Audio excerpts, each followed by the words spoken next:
Strange Brew Podcast, Season 1, Episode 320. Welcome to a Victory Monday. And a Thanksgiving week Monday, one of my favorite weeks of the year. Short work week, and we are on our way to gravy and mashed potatoes and pumpkin pie and pumpkin cheesecake and packed cheese and hors d'oeuvres and taco dip and all kinds of great stuff. So this is one of my favorite weeks of the year. A 3-day work week that culminates in just a ton of food and drink and another Packer game coming up on Thursday. So I do think the fact that the Packers are playing in Detroit, massive game on Thursday, had some impact on what we saw yesterday at Lambeau Field, because this was a lunch pail win. This was a taken care of business. If I had the rights to that song, I would play it, but I don't have the rights to it and I can't afford it. So we'll sing it. We'll do a bad karaoke version of it. That was a taken care of business, punch clock kind of win, where you felt like they skipped out on maybe going for a kill shot, especially with the offensive play calling in the second half. But I do want to offer a little bit of a defense of Matt LaFleur if you were annoyed by that. I think a lot of people were, and I was. If you look at any of the texts I was sending to any of my buddies about yesterday's game, when they were handing off on 3rd and 6 inside the 25-yard line, inside the 30-yard line, I thought, what are we doing? Where's all gas, no brakes, LaFleur? Where's scared money don't make money, LaFleur? But I think once I'm detached from the game, from the moment, and can kind of take a longer view of what the strategy was yesterday, I think I understand the reason that you saw the play calling the way that it was down the stretch, and the reason is JJ McCarthy. And we're going to talk about that too. So we'll break down the game. You get a division win. You break up a 2-game losing streak at Lambeau Field. You break up a 2-game losing streak to the Vikings at Lambeau Field.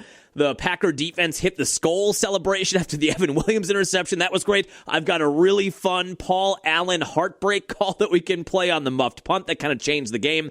We will break all of that down and get ready right away for a short week and a difficult game at Detroit on Thanksgiving Day. We'll take a lap around the NFL as well.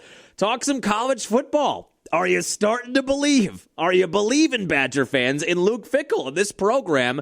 That was their most convincing win against a top 25 team. Well, they've only had 2, but that was their most convincing win, I would say, against a quality opponent in the 3 years. We're 1 game away from being at the end of year 3 of Fickell.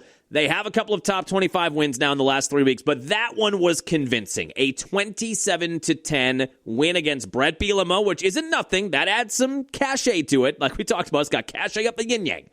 That added a little extra to it, a little extra sauce on that win Saturday night. They did it on Senior Day, and maybe now you're building some momentum toward the offseason. The battle for Paul Bunyan's axe looms on Saturday, and if they win that, I think I might be fully back in with the infusion of cash, with the softer schedule next year. I think I might be back. And it's on the strength of that defense, and the running game got going too. We'll break all of that down. We'll talk a little bit about the Bucks. As you would expect, without Giannis, things have not been pretty. And we'll talk a little college hoops. It is Feast Week, one of my favorite weeks of the year. We'll talk about that too coming up. Let's go. On the ground, a chance here. Durham to Hardy to first. Hit time! Yes! The Brewers win! Yes! Here comes Melvin to the 25, to the 20, Gordon 15, 10, 5, touchdown! Wisconsin, record-breaking run! Morgan, a smash up the middle, base hit to center!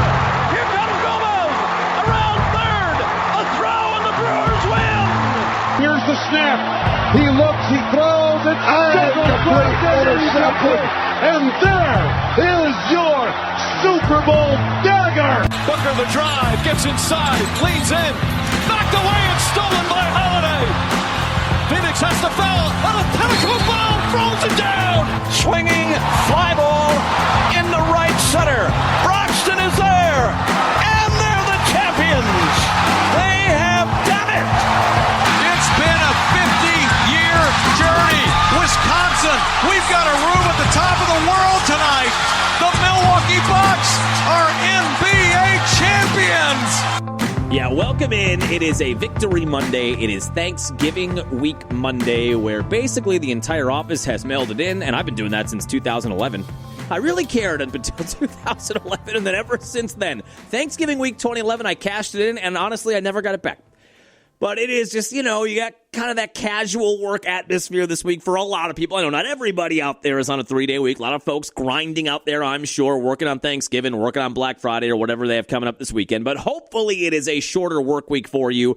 And hopefully you get to spend time with some family and friends and eat just a ton of food. I always think of this scene from Fresh Prince of Bel-Air. I don't even think this was a Thanksgiving episode. When you think of Thanksgiving TV episodes, obviously Friends, and I'm not a big Friends guy, but you think of Friends, I do think of the Seinfeld, the Macy's Thanksgiving Day Parade with Mr. Pitt, where he got to hold one of the inflatables and then Jerry pops at Woody Woodpecker. You're a troublemaker. I think of that, but then I do think of this, the description of Thanksgiving Day food from Uncle Phil. What the heck is this? Chicken, sir. Oh, you probably don't recognize it without a thick coating of batter and gravy. Oh, Jeffrey. I can't do this. I can't give up my favorite foods, cold turkey. Oh, my God. Turkey. With pillowy mounds of mashed potatoes. Butter-drenched dressing. Tiny onions. Swimming in a sea of cream sauce. I don't think I'll ever get over the way he says pillowy mounds of mashed potatoes. Pillowy mounds of mashed potatoes. That is a great scene. Uncle Shredder in Fresh Prince of Bel-Air.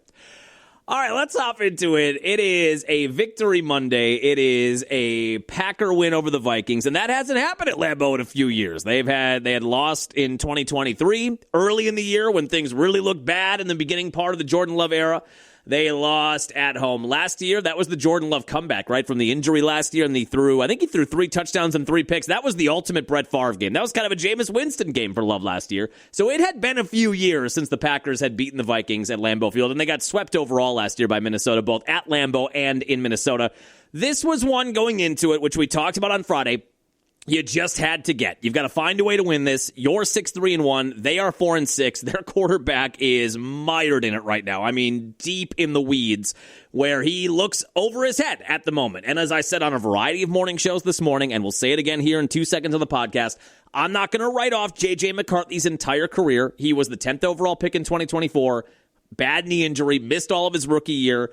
And now this year so far, outside of that fourth quarter against the Bears where the Vikings had a comeback win in week 1 on Monday Night Football, outside of that, it has not looked good. There was essentially a soft benching, it felt like, with the ankle injury. And since he's come back from the ankle injury, it has not looked any better. In fact, it's probably looked worse. And yesterday was the coup d'etat. I mean, that was just the peak misery of Viking quarterback play. If you're watching that franchise and you've watched Kevin O'Connell regenerate these quarterbacks, rehab guys, bring Kirk Cousins to a point where he gets a max deal from Atlanta, get Sam Darnold to the point where he gets a max deal for him from Seattle, and you're kind of hoping with a guy who was the 10th overall pick for a reason that you're able to hand the baton, and it just has not worked out that way. So going into the game, it was one of those. With the schedule coming up, short week in Detroit on Thanksgiving, now an 8-3 Bears team at Lambeau the week after that, going to a 9-2 Denver team the week after that, then the Bears at Soldier Field the week after that. You've got Baltimore coming. We know what the schedule is. Now, you end with Minnesota on the road, which I'm not as scared about anymore. I don't think that JJ McCarthy is going to be the quarterback by that point. This may be a situation where instead of learning on the job, they're going to bench him again. I don't know what the health situation is for Carson Wentz, but it feels like anybody's got to be better than what McCarthy is doing right now. So that is how you end the year in Minnesota that final week. But with the schedule that you've got on the way, you're in the thick of a division race. You're in the thick of a playoff chase. You're hoping maybe, I don't know how realistic a 1 seed is right now with the way the Rams are playing and some of the other teams, but you're thinking that maybe you could still be in that conversation. You have to beat a 4-6 team at home with basically a rookie quarterback playing terrible football. You've got to find a way to win that game. And the Packers did it. And the injury situation was not good going into yesterday. Coup de grace is what I was looking for, not coup d'etat. That's not what I was looking for. It just hit me. I knew when I said that it was the wrong phrasing, but you got to give my brain, it's on a little bit of a delay. I got my mind on gravy. I've got my mind on cheesecake. I've got my mind on pumpkin pie. So I'm trying to spin a lot of plates literally in my brain right now. Coup de grace, not coup d'etat. All right. So going into the game, the injury situation was not good. You had Josh Jacobs out, which I think was discretion being the better part of valor. Probably if you're in a must-win game at the end of the year, I'm thinking Josh Jacobs is out there. But like a lot of things yesterday, I believe the training staff and Matt LaFleur had their eye on Thursday and Detroit on the road for Thanksgiving and a big game there and a game that you should be, and they did, should be able to win without Josh Jacobs. So no Josh Jacobs, no Matthew Golden yesterday, no Quay Walker, which I thought was kind of surprising. He had that stinger in New York. He came back and played in that game, and he did practice a bit this week, but it did get worse. His status got worse as the week went on, and he's unable to go. And then the news broke before the game that Jordan Love actually did separate the non-throwing shoulder, the left shoulder, in that game against New York a week ago. And that is something that he's dealing with. That really had not been discussed a lot during the week outside of when he met with the media on Wednesday. Somebody asked him, how are you feeling with that injured shoulder? And he said, fine. And it seemed like everybody moved on their merry way. There had never been a conversation of exactly what that injury was in New York, why he left the game, what they had to do to get him back in the game. And then during the week, once he said he was fine, that kind of tabled that conversation. Well, he has a separated left shoulder, which is why yesterday I would think there was more conservative play calling. And I also think that's a reason that we saw him handing the ball off as awkwardly as he was with his throwing hand, no matter what direction the back was coming in. That looked very weird and not fundamentally sound, but what you have to do, I guess, with a quarterback with a separated non-throwing shoulder. They were dealing with that going into yesterday as well. But they get down 3-0, and on that first drive, march right down the field. 7 plays, 70-yard drive, and right away established Emmanuel Wilson. Emmanuel Wilson had a hell of a day. In Josh Jacobs' stead, 28 carries, 107 yards. First back, I think, this year that's gone over 100 yards for the Packers. And also added 2 catches and 18 yards, 2 touchdowns. He gets in from 1 yard out. We're going to play the highlights, by the way, like we always do on a Victory Monday at the end of the podcast. But a 1-yard touchdown run, nice drive to open the game. It had been, what did they say on the telecast, 6 weeks or 7 weeks since the Packers had scored on their opening drive. Go right down the field, 3 minutes and 38 seconds, 7-play, 70-yard touchdown drive.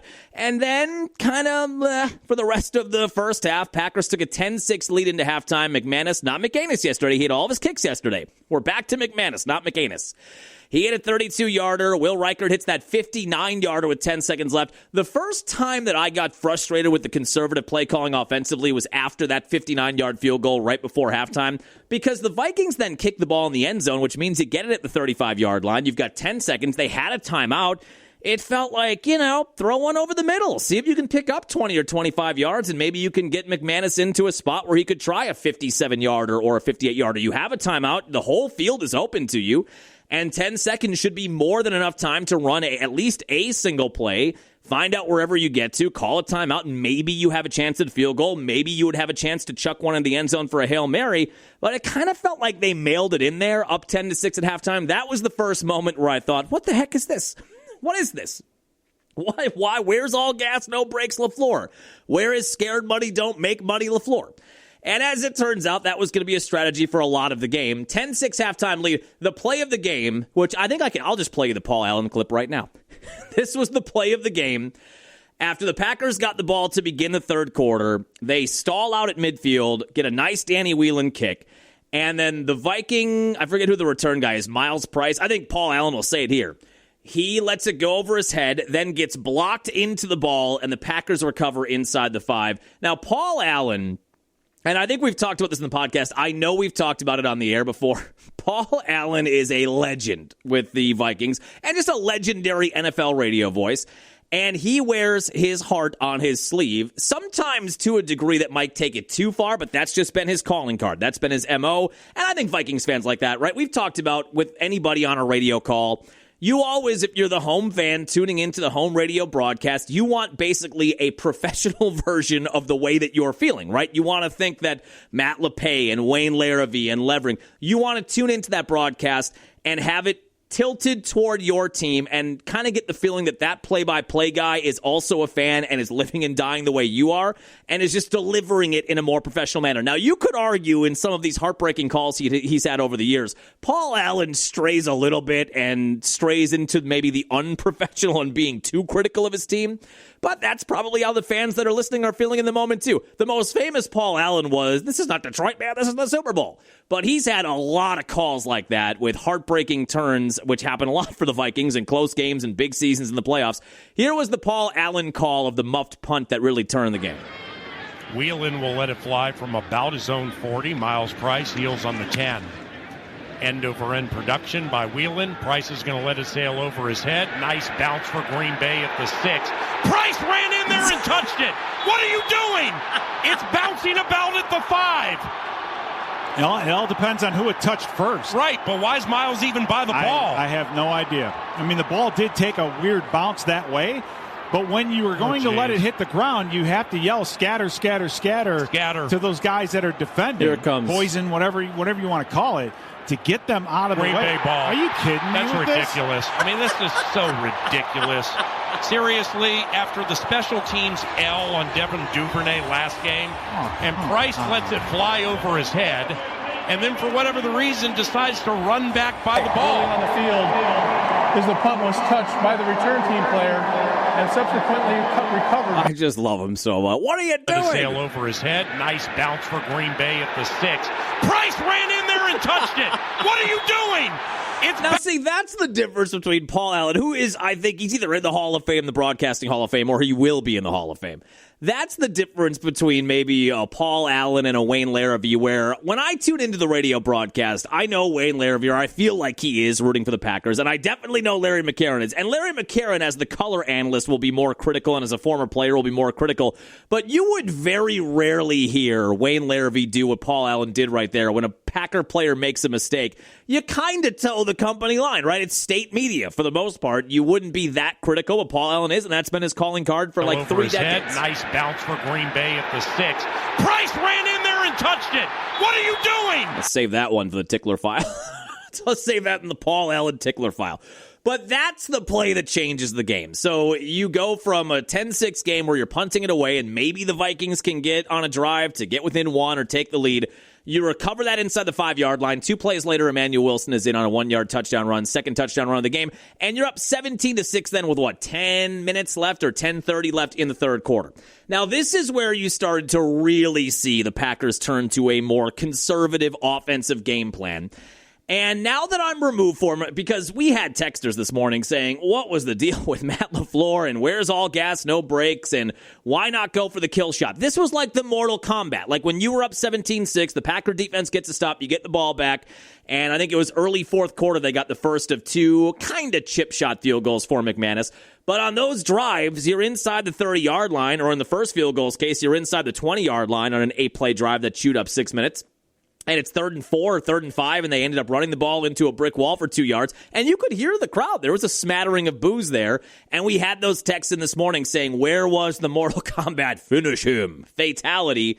And instead of finishing them with a fatality, it seemed like Matt LaFleur was content, on that video game where if you don't do the combo right, the guy just falls over, and that's the end of it. That seemed to be the strategy for the Packers yesterday. It's almost like they were waiting for the Vikings to die of old age. Like instead of putting them out of their misery, just letting them die of old age. That seemed to be the approach. And they kick a field goal early fourth quarter to make it 20-6. They again get inside or near the red zone, kick a 40-yard field goal. That made it 23-6. And they end up winning by that final. But here's what I think happened. Because I will tell you, like I said in the teaser, if you look at my text message, if you solicit my text messages for my buddies, for any of my friend groups, any of the message chains I've got going, when they did that at the end of the first half and didn't even try to get in field goal range, that was the first text. And then on both of those field goal drives in the fourth quarter, where they ran it on 3rd and 5 or 3rd and 6 and picked up a yard or 2 and ended up just being in field goal range, when you could have had a touchdown in the game is very much over at that point. You can look at my text messages. I'm saying all the same stuff that we got texted about this morning and that we got takes on the different social media pages for the Packers and whatever. Everybody complaining about, why didn't you get more aggressive there? All gas, no brakes, put this team away. Now that I've had less than 24 hours, but where are we at? 20 hours now or 17 hours removed from the game, and I've listened to some analysis and I've thought back to the game and watched some of the highlights through again, getting those ready for Sportscast this morning. I think what happened, and this would be my defense of LaFleur, if you want it, fine. If you don't want it, throw it right back at me. I don't care. But if I were to do like a mock trial and I were to defend the LaFleur play calling from the end of the first half to the end of the game, here's what I would say. JJ McCarthy. JJ McCarthy is so bad. So bad. Remember the Friday podcast we talked about, are there regrets from Ragnar and the Vikings about whether they should have moved on from Sam Darnold or not? and instead went with the 10th overall pick they took in the 2024 draft. Are there regrets there? I would say for the fan base, absolutely at this point, and you would have to think for the front office at this juncture as well, even though, like I said, he's only 6 games into his career, and you never know when that light bulb is going to go off, and you're going to click things in and figure it out. If you have your Neo moment, maybe he's not going to have that, but you never know when it's going to happen. I'm not writing an entire guy's career off after 6 games, but it is so bad right now that once the Packers got up 17-6, as fans were thinking, oh, good, you've got a comfortable lead now with 10 minutes left in the third quarter. But as fans were thinking, you have almost an entire second half left. You're only up by 11. Why not try to push the pace here? Why not try to push the lead? I think from the Packer perspective, what they had the idea of going into the game was that this Viking team is not going to be able to handle the pass rush if they have to get in passing situations, that JJ McCarthy is going to be unable to push the ball downfield if he needs to.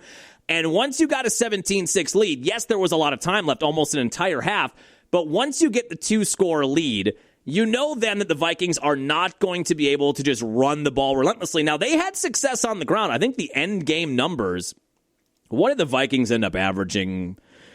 They ended up at still 4.8 yards a carry. So that Packer run defense was not really good, although the defense overall was good. The run defense wasn't good. But once you're out of a 10-6 game or a 7-3 game, at that point, the Vikings are going to have to try to pass the ball. And that is not something they're capable of doing right now, which is insane when you think of the fact that they've got Justin Jefferson and Aaron Jones and TJ Hawkinson and Jordan Addison, and they have all these weapons.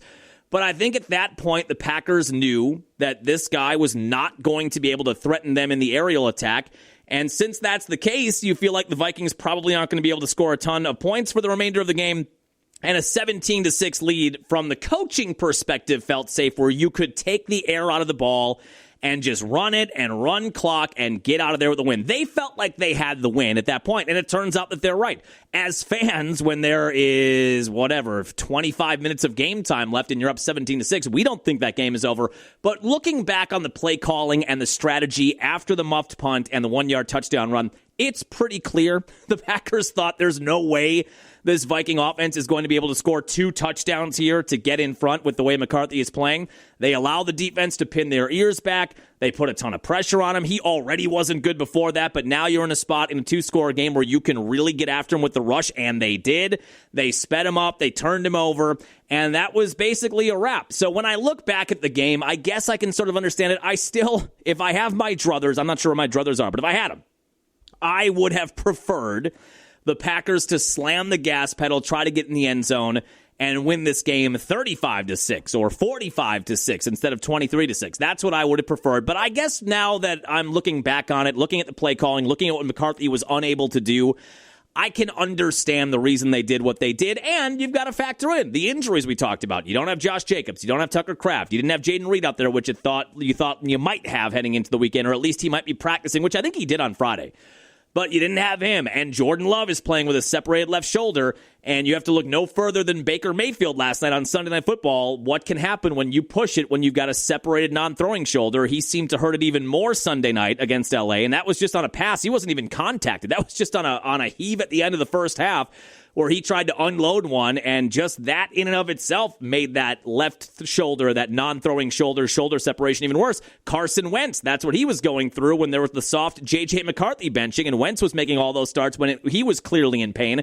So you have a quarterback with a separated non-throwing shoulder. When you have an 11-point lead and you don't think the team you're playing is going to be able to push it downfield, why risk further injury for your quarterback? Just hand the ball off, grind it out, grind up that clock, and get out with the win, and that's what they did. Now, you can accept that as an explanation for what Matt LaFleur did and what the play calling was like, or you can roll your eyes at me and say, I don't care, John. I wanted them to go for it, and that's fine. I think ultimately I land maybe in that space anyway, where I would have preferred they got more aggressive and opened this thing up more. But I do think that's the explanation for the reason the Packers approached the play calling the way they did down the stretch in the second half. And once they got that 17-6 lead. So it ends up being a relatively easy 23-6 win. Jordan Love had a quiet day, 14 of 21, $139. We do have him on the over at 3,600 or 3,650 passing yards. He's still pacing for 3,950, but he was pacing for over 4,100. So for that yardage bet. Not a great day yesterday. He was efficient, though. Had a quarterback rating of 85, a QBR of 76. Rushing-wise, really good day for the ground game. The yards per carry ultimately not going to be there because of the way they called the game late, but 42 carries, 146 yards, 2 touchdowns. Emmanuel Wilson, 28 for 107 and 2 touchdowns. Brooks had 8 for 21. Love scrambled 3 times for 15 yards. And Malik Willis got in the game. 2 carries, 3 yards. Hey, Malik Willis was 1 of 1 for 7 yards passing. Malik Willis had a 95.8 quarterback rating. Jordan Love had 85.2. Just saying.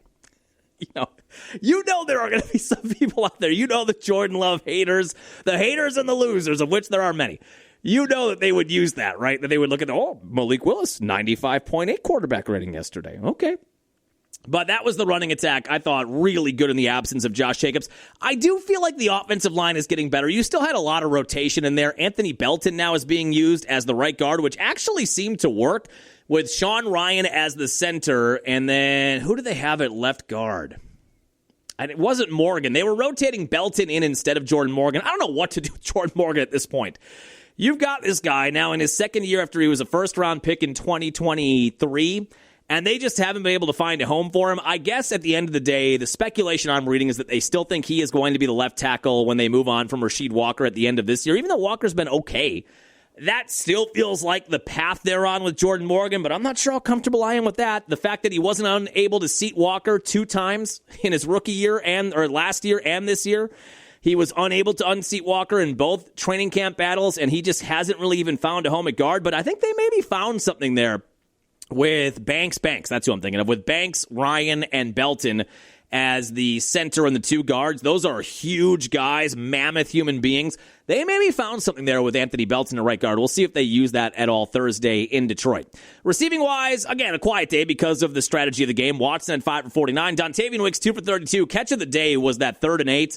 Where Love had a guy in his kitchen, and I don't think anybody picked up that blitzer, and he was able to backpedal until he could loop one over 2 defenders right into Wicks' hands. That was kind of the play of the game in the passing game, and Wicks hanging on to it was big too. 2 for 32. Dobbs had 2 for 32. Emmanuel Wilson 2 for 18. John Fitzpatrick had 1 for 8. Luke Musgrave, again, it wasn't a big passing day, but pretty quiet, 1 for 7. Brooks had 1 for 5, and Josh Wiley had 1 for 1. The fumble recovery from Zane Anderson was obviously the play of the game, ultimately, that flips the entire script of the game. And then defensively, the Packers were just locked in. JJ McCarthy's poor play was a lot of why you ended where you did statistically. But Isaiah McDuffie had a big day, 9 tackles, half a sack, and he got that interception. Evan Williams had a pick too, but Rashawn Gary, who's been quiet and who came under some criticism from media questioning throughout the week about why has he been so quiet. Remember in the first 4 or 5 weeks, he had and still has 7.5 sacks, and that is, I think, 1 off or a 1.5 off of a career high. And we all talked about heading into the year once they made the trade for Micah Parsons. Not only is that big for Parsons, but that is going to open up a lot of one-on-one matchups for these other guys. And Rashawn Gary was probably the number 1 talked about guy of who is going to benefit from the fact that Parsons is going to be double and in some cases triple teamed. Well, it seemed like Gary was feasting on that early in the year and has been very quiet since then. And that was brought up. There were several different questions from the media to Matt LaFleur about that, and he kind of said, we'll see. We'll try to get him going. That was not a sack, but Gary forced that tip, whatever that was, a fumble, interception, however you want to call it. I think they ultimately called it an interception, but he got his hand on that pass. That ends up with McDuffie getting the interception. And then you had 2 sacks from Devontae Wyatt. He's got 4 on the year, and Micah Parsons in the second half was just in takeover mode. When he takes over a game, it is unbelievable. He had 2 more sacks yesterday. He now has 10 on the year. He leads the league in quarterback pressures with 60. That's even higher than Myles Garrett. Garrett has 18 sacks. He's unbelievable. But Micah does lead the league in quarterback pressures with 60. And he just has those moments. Remember, we talked about at the end of that Giants game, he is a closer. When there is blood in the water, when there is chum in the water, that's when Micah Parsons really flips the switch. He did that again in the second half when they knew JJ McCarthy had to pass and they could blitz him. He was a one-man wrecking crew. So, yeah, through 11 games now, he has 10 sacks and a forced fumble on the year. I think he has the second best odds currently to win Defensive Player of the Year. If Myles Garrett keeps on stacking up sacks the way he is, there's no way he's not going to win it. But Micah's right behind him, I think, in terms of gambling odds. But it is just so fun to watch. And it really has been. I mean, I'm thinking back, Kabir Baja-Biamila had some really high stat years sack-wise, but I can't remember him taking over a game single-handedly the way that Parsons does at times. I think it's really been since Reggie White. I mean, you think of some of the good edge rushers. Aaron Campman had a couple of really good years. I'm probably missing somebody. Clay Matthews. I guess Clay Matthews, I mean, you might put him in there in his first 3 or 4 years in the league. He had times where he would just take over a game and be a one-man wrecking crew. But Parsons seems to do that in all of the wins this year where the Packers have a late lead. He seems to be the guy that defensively just wrecks everything, and it's so fun to watch. It's so fun that he's on our team. There are so many times during a game where he'll do something insane. I'll say, I can't believe he's on our team. I still can't believe he is one of us, one of us, one of us. 10 sacks now on the year for Micah as the Packer defense puts on a masterclass. Evan Williams, a pick at the end of it. He's got 3 now on the year, and they're starting to pile up the turnovers. You know, we talked about that heading into this weekend where turnovers can be fickle, and you can have a great defense that's statistically just top 5, top 3 in the league in everything except for turnovers because there's a little component of luck there. Well, the Packers are starting to see that turn where they now have at least 1 turnover, I think, in the last 5 games and had multiple yesterday. Williams has 3 picks on the year. And then did you see at the end of that interception, they hit that skull celebration in the end zone? I missed that in real time. I did not see it until, I think today I posted it on the Green and Gold Fan Zone page. You know, the Vikings do their skull thing, which we think is dumb, where they clap their hands above their head and they do their chant. Now, conversely, they think the bum bum bum ba-da-da-da, go Pack Go. I'm sure they roll their eyes at that. That's all a part of talking trash and different fan bases getting after each other.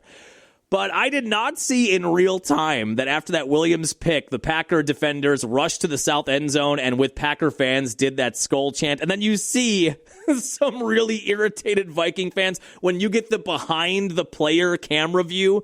So you're seeing the backs of the players and the crowd in that south end zone. There are some Vikings fans in there that don't look super happy about it. But that did make me laugh at the end of the Evan Williams interception. That really was the dagger yesterday. But the defense was incredible coming out of yesterday. And again, I get it, JJ McCarthy, and we talked about how bad he is. But they come out of yesterday. That is a top 5 defense. The Packers are 4th in the NFL in terms of yards given up and 4th in the NFL in terms of points per game given up after being the 6th rated defense in Jeff Hafley's first year. Currently, they are the 4th best defense in the NFL. And the Dallas game right now seems to be the aberration. They are going to be tested, obviously, on Thursday with that Detroit offense on the fast track at Ford Field in Detroit. They're going to be tested in Denver. They're going to be tested with Lamar Jackson. I guess they're going to be tested against the 2 Bears matchups, maybe too. They've been scoring 25-plus a game, it feels like, every week. So there are some big challenges that are looming during this tough stretch of schedule. But right now, on November 24th, the Packers have a top 5 defense. And remember, one of our bold predictions was this one may have some life still. I don't know how likely it is, but remember we had the Tucker Kraft. That's going to be out the window, although he was on pace to be an All-Pro. The Matthew Golden one is gone. Josh Jacobs is gone. I think Xavier McKinney, Defensive Player of the Year, that's gone. But remember, one of the 5 bold predictions heading into the year was that the Packers would end the year with the number 1 ranked defense for the first time since 1996. That's got some life right now. That is a top 4 defense. We'll see if they can overcome these obstacles on the way. And if they can, you figure they're probably going to have a big final week against Minnesota with the way things are lining up. Maybe you could sniff that one. That might still be in play. The Packers do what they have to do, and they get out with a 23-6 win and are 7-3-1. Let's listen to the Matt LaFleur game ball audio. You talk about a total team effort. All 3 phases contributed in that win. Give it up for yourself. Yeah. How about our defense, man? Yeah. The entire defense getting a game ball. However, for this guy's ability, representing the defense, his ability to come in, control the green dot, had a pick today.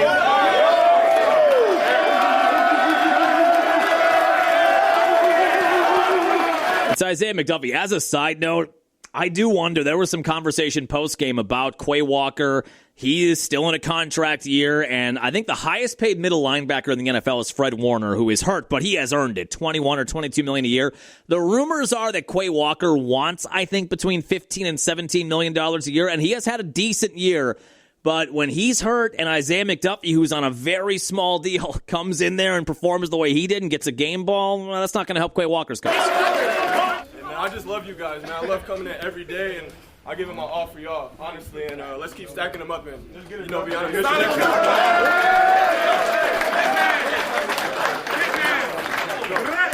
Not too many times in this league you get 42 rushing attempts in a game. Got to give it up for the offensive line today.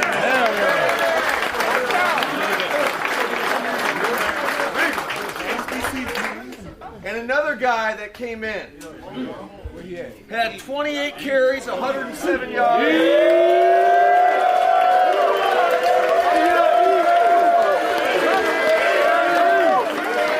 Appreciate it for the opportunity, man. Let's get right to work. Last but not least, defense. First of all, McManus coming in, making all his picks. Hell of a job there. Daniel Whelan kicking it out of the ball. This guy, this was the play of the game. Oh, yes. Give it up for Zane Anderson.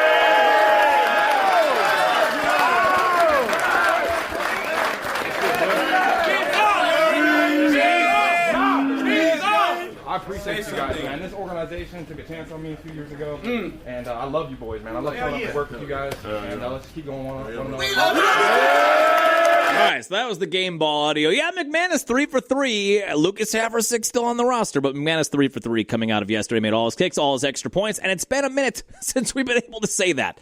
Oh, yeah, Zane Anderson was right in the middle of that muff punt and the fumble recovery. Huge play. The biggest play of the day in a Packer 23-6 win.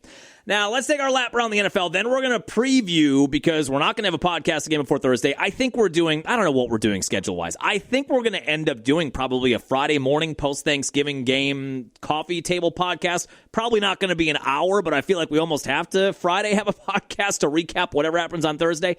Well, we're going to preview that game in a second. So we know the Bears got to win. No Aaron Rodgers. No perked out Aaron Rodgers. I was very sad about that. Sounded like he was angling to play.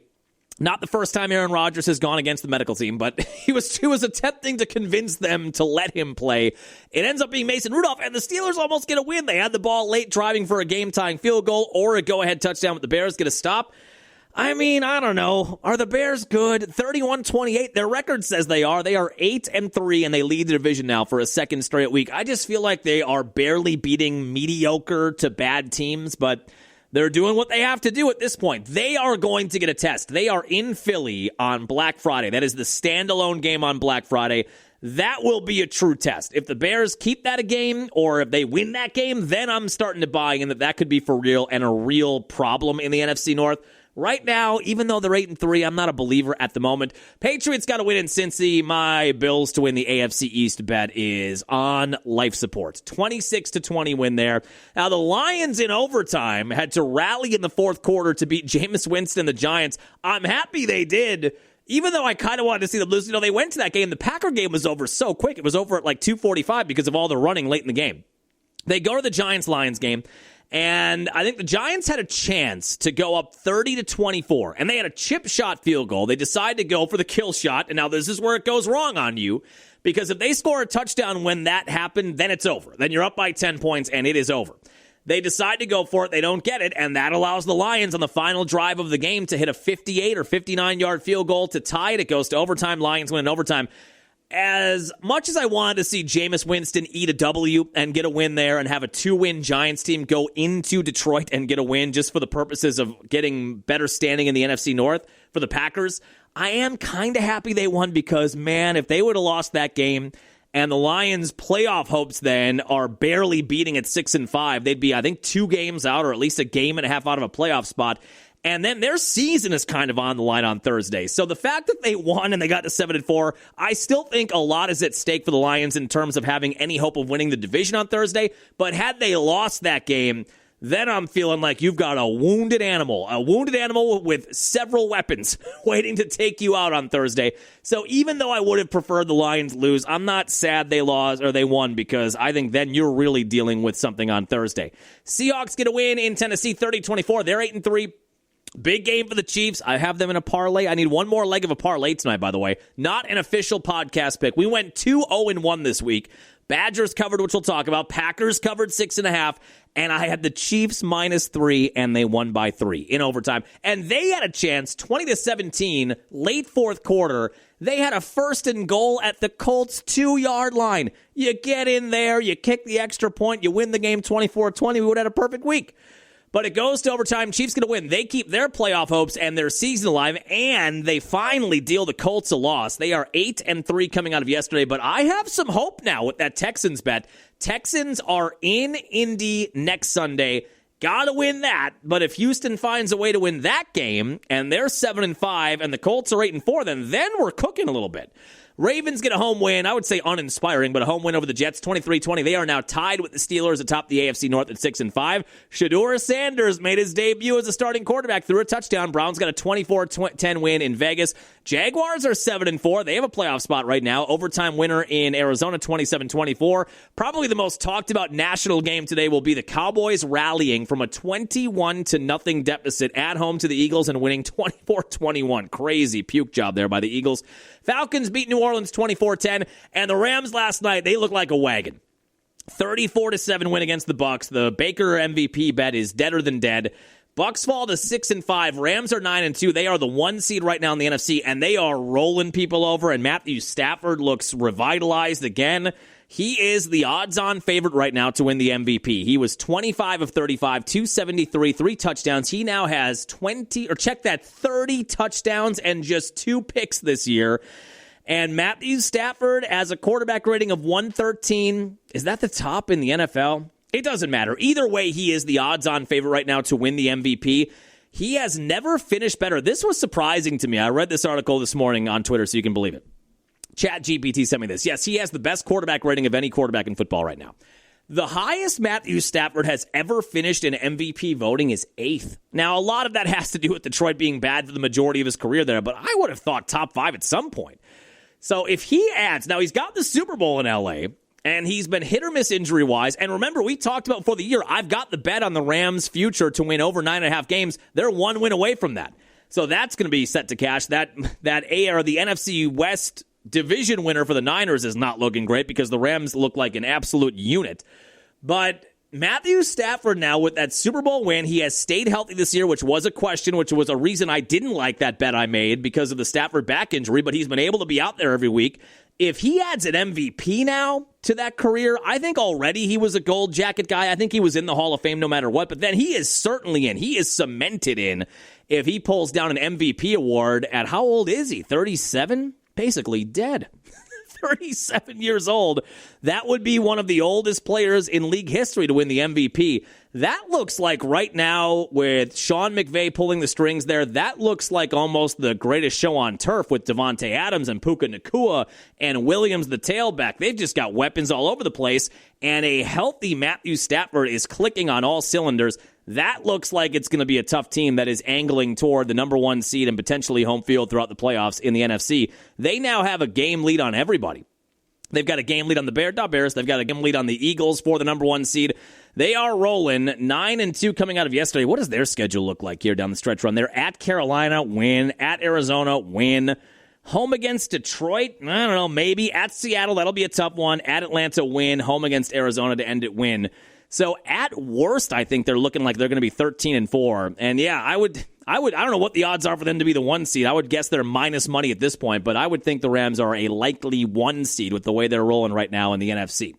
But again, with Stafford, I think you hold your breath. He's been able to dodge it this year, but with his back the way it is, you are one big hit away from the whole thing getting turned upside down. I'm not rooting for them. I'm just saying, if you're a Rams fan, that's one where you just hold your breath every time he gets hit. If he's healthy, that team can win a title. If he's not healthy, that team is not going to win a title.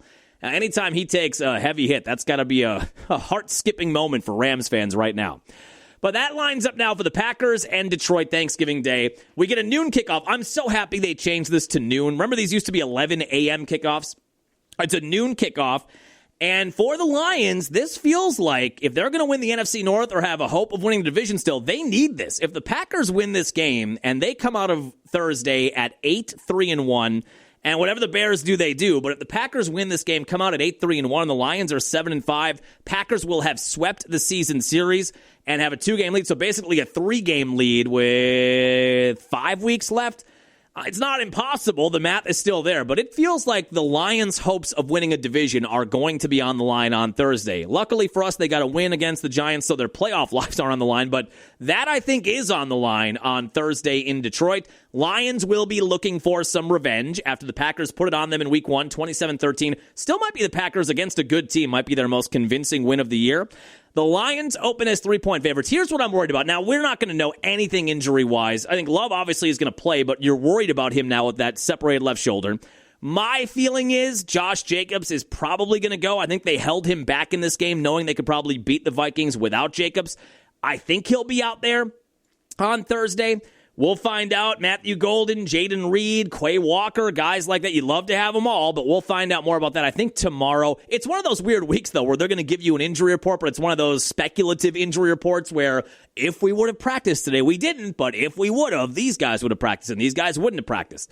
I'm not sure how much real information that gives you heading into Thursday. You'll know Thursday morning when you're having your first hors d'oeuvre and your Irish coffee and you got the bird in the oven. That's when I think we'll know who's actually going to play this weekend in terms of the 50-50 guys for the Packers.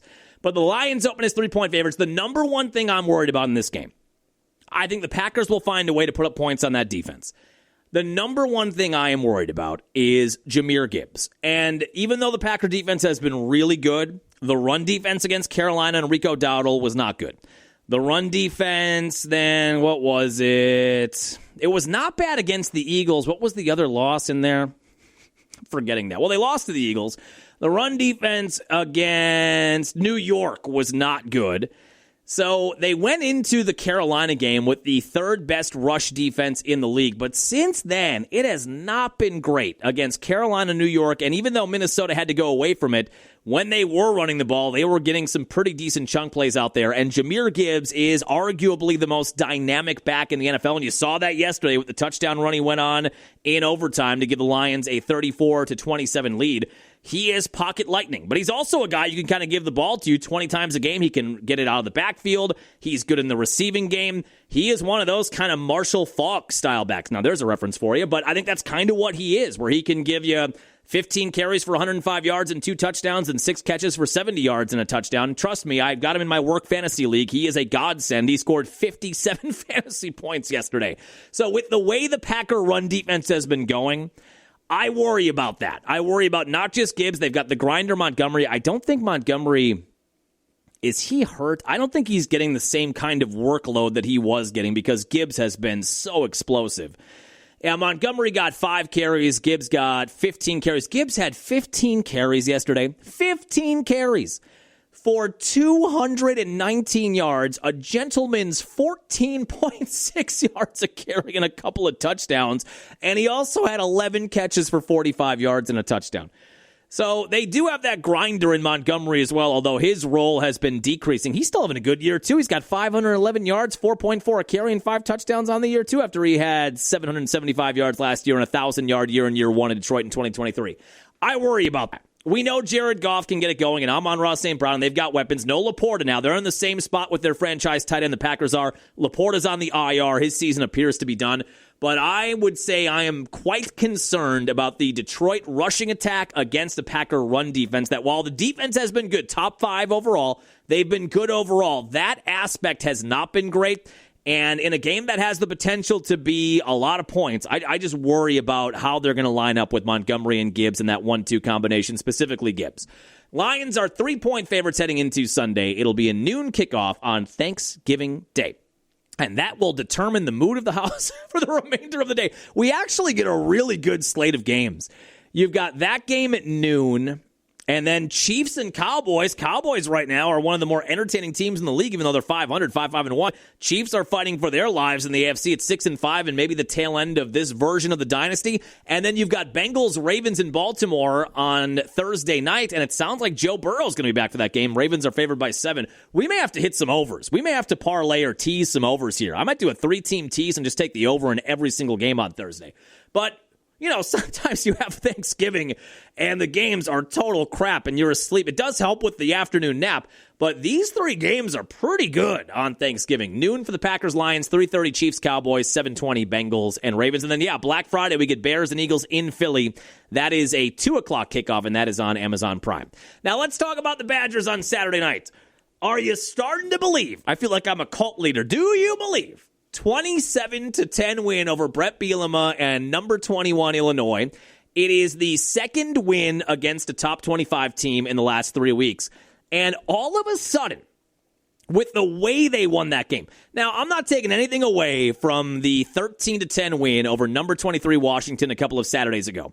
But that game felt like there were some random things happening there and some oddities that kind of went the Badgers' way. You won a game where your punter was your leading passer with 24 yards in terrible weather conditions. There was a lot of stuff going on. I wouldn't say that was a convincing win, even though you finally beat a top 25 team for the first time since 2021. Saturday's game on Senior Day at Camp Randall, that was different. They took it to Illinois. They punched Illinois in the face, number 21 in the country, and they kind of dominated by the second half. They executed their game plan. They got the running game going. It looked like a Badger game. It was the ghost of Christmas past. That looked like a Badger game from 7 or 8 years ago. The defense was dominant. Illinois couldn't get anything going on the road, and the Badgers were chewing up yards on the ground. Now, I don't think it's nothing that the Badgers have finally found some consistency with that young offensive line. Saturday marked the 4th week in a row where they have had the same starting 5 on their offensive line all 4 weeks. It has been a big rotation. They've dealt with injuries this year as well. But that's 4 weeks in a row now where they have had the same 5 guys on that offensive line. It's a young offensive line, and they seem to be gelling and coming together. The chemistry is getting better. They're getting more confident.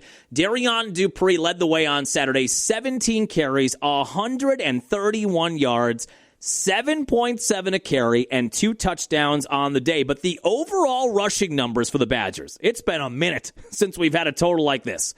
They put 44 carries for 209 yards, 4.8 yards a carry, 3 touchdowns, and the defense dominated. And that is the recipe for this Badger team and this program over the last 25-plus years of success up until the last 2 or 3 years.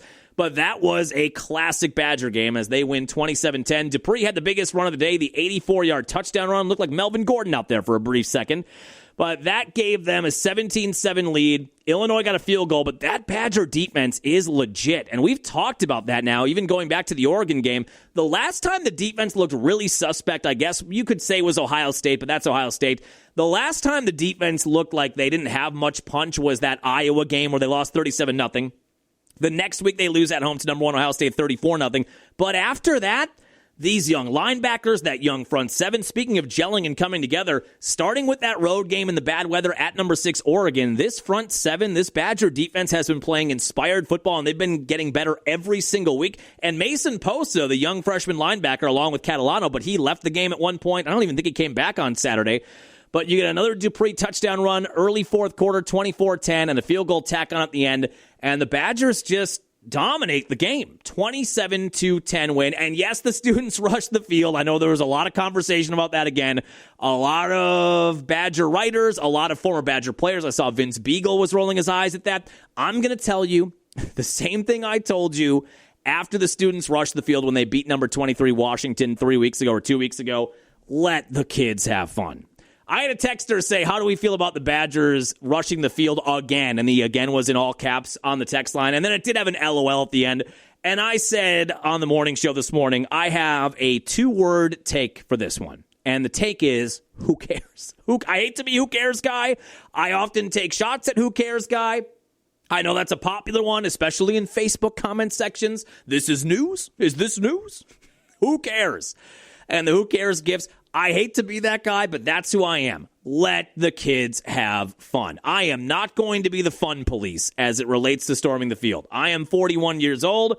I said, I think when we talked about it coming out of the Washington field rushing, maybe there would have been a point in my life 10 years ago, 15 years ago, where I would have said, oh my God, I can't believe we're rushing the field. Rushing the field should be reserved for when you beat a top 5 team or a top 3 team.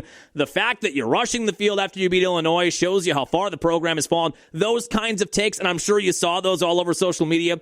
with the way things have gone over the last 2 or 3 years, just let the kids have fun. I'm 41, they're 20. What do I care? I'm just sitting at home watching on my TV.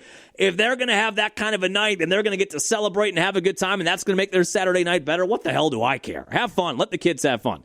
You might have a dump in your pants. If you're somebody who was policing the field rushing, you might have a little bit of a dump in your pants. I don't think we have that audio up, but that is audio I do love to use. You got a big dump in your pants. So let the kids have fun. I don't care. Let them. Actually, I kind of like that it's becoming a thing. I think they should rush the field now just to spite the people who get upset that they rush the field. They should rush the field after every win. And I'm talking every win.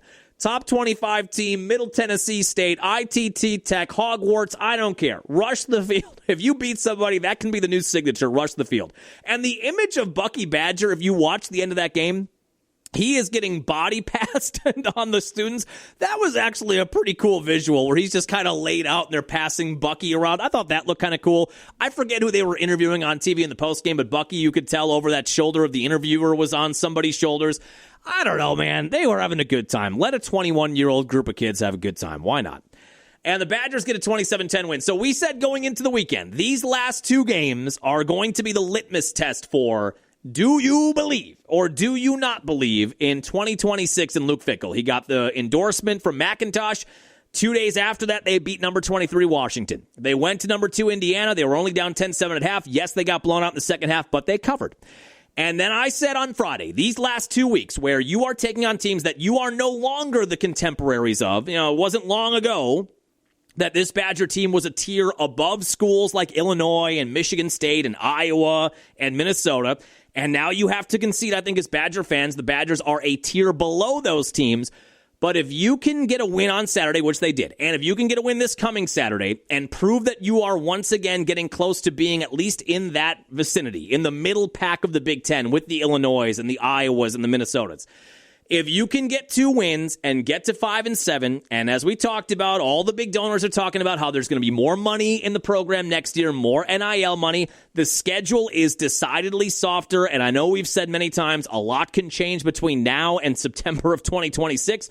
But when you look at next year, I assume Notre Dame is going to be a preseason top 10. That's the first game, and you're playing them at Lambeau Field. But beyond that, I mean, you've got Penn State. That program appears to be in shambles. I don't see that you're going to have, outside of Notre Dame, at least right now, I do not see that you're going to have a lot of top 25 matchups next year. When you look at this year's schedule, which we knew was going to be daunting even when the season started back in the end of August, with Illinois now being a top 25 team and getting a win, now they'll be out of the top 25, but when you played these teams, the Badgers have now faced 7 top 25 teams in a 12-game schedule. And 4 of the 7, Alabama, Ohio State, Oregon, and Indiana right now are in the college football playoffs. And are they all top 5? Ohio State's 1, Indiana 2... Alabama's 10. So 7 top 25 teams, and 4 of the 7 currently would be college football playoff teams. That is a brutal schedule. And then your quarterback gets hurt in the first half of week 1 against Miami of Ohio. Now, when you look through the box score, like we just talked about the rushing attack, I don't know that Carter Smith gave you a ton outside of he was efficient, 9 of 11 for 75 yards. Remember a quarterback, now this is a reference that only some of you are going to get. There was a quarterback during, I think, the first Ron Dane Rose Bowl in 99. A quarterback named Mike Samuel. He wore number 10. And Mike Samuel could not pass a lick. I mean, once in a while he would surprise you with a big pass over the middle. But more often than not, the Badgers ran the ball 40, 50 times. And what Mike Samuel did give you was they would kind of run an option, and instead of pitching it to Ron Dane, he would run it himself, and he was a gritty runner. But that's a very Mike Samuel passing line from Carter Smith on Saturday. 9 of 11, efficient, but only 75 yards, not giving you a ton, and he rushed the ball 17 times, only for 19 yards, but they use him in that same way. So I don't know. He's a 4-star freshman quarterback. I don't think he's done anything as of yet that makes me say he is definitely the guy heading into next year. He's got one more chance to prove that at Minnesota this weekend. They're obviously game planning around run, so I'm not sure how many opportunities they're going to give Carter Smith to push the ball down the field. But he was fine enough. And the defense was great. And we've talked about since Oregon, the defense has been outstanding. 3-sack day from Daryl Peterson, who I think was one of the few seniors. Yeah, he was a senior. Now, I don't know if he has a fifth year of eligibility. Now, this is his fifth year. So he is going to end the year with 6.5 sacks, a career high. Yeah, I could see Daryl Peterson maybe getting drafted as a linebacker late on, round 5 or 6 or 7, somewhere in there on the last day of the draft. But he had a big day for senior day, and the Badgers pile up 5 sacks on the day, and they just had Illinois under their thumb all day. And like we talked about Friday, that is a fifth-year quarterback, Luke Altmaier for Illinois. He's been very good this year, 21 touchdowns, 5 picks. This is his 5th year of eligibility, started at Mississippi. He's been really good for Illinois, 10-win team last year. So it's not like you had a scrub quarterback on the other end, and the Badger defense held him in check. That's a good Big Ten, a good Power 5 conference quarterback in Luke Altmaier. So they scratch one off the list. You get a convincing win, the most convincing win against a top 25 team, only the second in the Fickell era, but you know what I mean, the most convincing win against a quality team in the Fickell era. Now, can you finish this with an exclamation point on Saturday and beat Minnesota on the road, get some revenge for the ugly performance on Black Friday at Camp Randall last year, get the axe back, get to 5-7, and end the year on a high note? If you can do this on Saturday, and you get to 5-7, back-to-back wins against Illinois and Minnesota, couple of top 25 wins to end the year, more money coming in, softer schedule, I think I'm believing. I think I'm starting to see the vision a little bit here. Also, Luke Fickell ditched the team vest, which was nice. They've gotten a couple wins now since he ditched the team vest. Just keep that in the closet, please, in the back of the closet, or just burn it and send it into the sun. But they have been playing a lot better since he got rid of that stupid team vest as well. But if they win Saturday, honestly, with the way they played, I know I said heading into the weekend that I needed 2 wins. I have to get 2 wins if I'm going to be optimistic about next year. But with the way they dominated Saturday night, even if they lose a close game, like if they lose Saturday 20-17 on a last-second field goal or 27-24, I think I'm still feeling some momentum heading into the offseason. But a win would be big. I think you get a win, you get more money, you maybe make a play for a big-name quarterback. You open the year at Lambeau or the top 10 likely Notre Dame team. You win that game. Then we're fully back. But we're starting to take those steps in the right direction. 27-10 win Saturday night at Camp Randall. And then let's wrap up on some quick hoops here. Bucks are 0-2 without Giannis. They had what are they now? Were they 12-2 heading into Saturday? The Pistons right now are the best team in the conference. They were 13-2 and winners of 11 in a row heading into Saturday night. And coming out of Saturday night, they are 14-2 and winners of 12 in a row. Bucks kept that one close in the first quarter, but then got blown out in the second quarter. Did make a couple of runs in the second half to make it manageable or make you kind of think, maybe they'll make a run. But they ultimately lose 129-116 Saturday at Fiserv to the Pistons that right now, not only the best record in the Eastern Conference, I think that's the best record in the NBA. Nope, Thunder are 17-1. Second best record in the NBA, the Detroit Pistons. So right now, the Bucks, after that Giannis injury last Monday, they are 0-2 without Giannis. They are now 8-9, and they are on the outside looking in of even the play-in tournament in the Eastern Conference. We've got a long way to go. I am not worried about that currently, but I'm just telling you where they are right now. They are 0-2 without Giannis and 8 and in the injury. I think they have the win against Golden State without Giannis earlier in the year, but 0-2 since the injury and are 8-9 now overall, and they've lost 4 in a row. And the shine of that 4-1 start, remember? The 4-1 start and the youthful exuberance around Giannis and beating the Knicks on the NBA on NBC on Tuesday night and beating Golden State without Giannis. I think the shine of that now with where you're at, losing 4 in a row, sitting a game under 500 in the Giannis injury, and he's out 2 weeks, I think the shine of that is worn off. One thing I do still like, and even coming out of Saturday night, I still think is headed in the right direction, is Ryan Rollins. He didn't have a good game on Saturday, and he still had 24 points on 9 of 21 shooting and 7 assists. Didn't get enough help. All 5 stars in double figures. You need a little more out of Miles Turner, I think, here, with Giannis down. He had 11 points on 4 of 8 shooting. The numbers overall aren't bad. I think he's averaging 13 points a game. He's shooting really nicely on the year, too. I think he's shooting 45% from the field, 40% from beyond the arc. But for a guy that you're now paying a ton, when Giannis is down, I think they need more offense out of Miles Turner. But Ryan Rollins was good again on Saturday. He is now averaging almost 19 points and 6 assists per game on 50% shooting. We talked about it last podcast. He is only 23 years old, and right now he is making a big leap. 51% shooting from the field, 44% from beyond the arc, 1.7 steals a game, and again, averaging a tick under 19 points per game. He seems to be right now the go-to guy with Giannis down, and just feels like he is making a leap to being a borderline all-star type player at the moment. But you've got to win games. They are on the floor tonight. They've got the Trailblazers in town. Portland comes into tonight 7-10. Drew Holiday could be making his return. He was hurt. They played last night. They lost in OKC. They had a lot of guys out last night. We'll see if they were saving them for tonight and when the injury reports come out. But this was one, I feel like you got to find a way here, You got to win a couple of games while Giannis is down. You can't lose 6 or 7 in a row here when Giannis is out and you're coming back and they're 8-15 or 8-16 or whatever they are when he finally comes back. When you've got an injured Trailblazer team, 7-10 coming into 5-serve tonight, I think you got to find a way to win this game, break up the 4-game losing streak, get back to 500 because on Wednesday you go to Miami. They don't play well there traditionally. On Friday, you go to New York. You just beat them early in the year. They're going to look for some revenge. That's a top-tier team in the Eastern Conference. That feels like 2 losses on Wednesday and Friday. Maybe I'll be surprised. And then you come back on Saturday with a 1-win Brooklyn Nets team. Certainly a winnable game there, or 2-win Brooklyn Nets team. That's one you got to get. And then maybe after that game, you're looking at maybe getting Giannis back the early part or the middle part of that following week.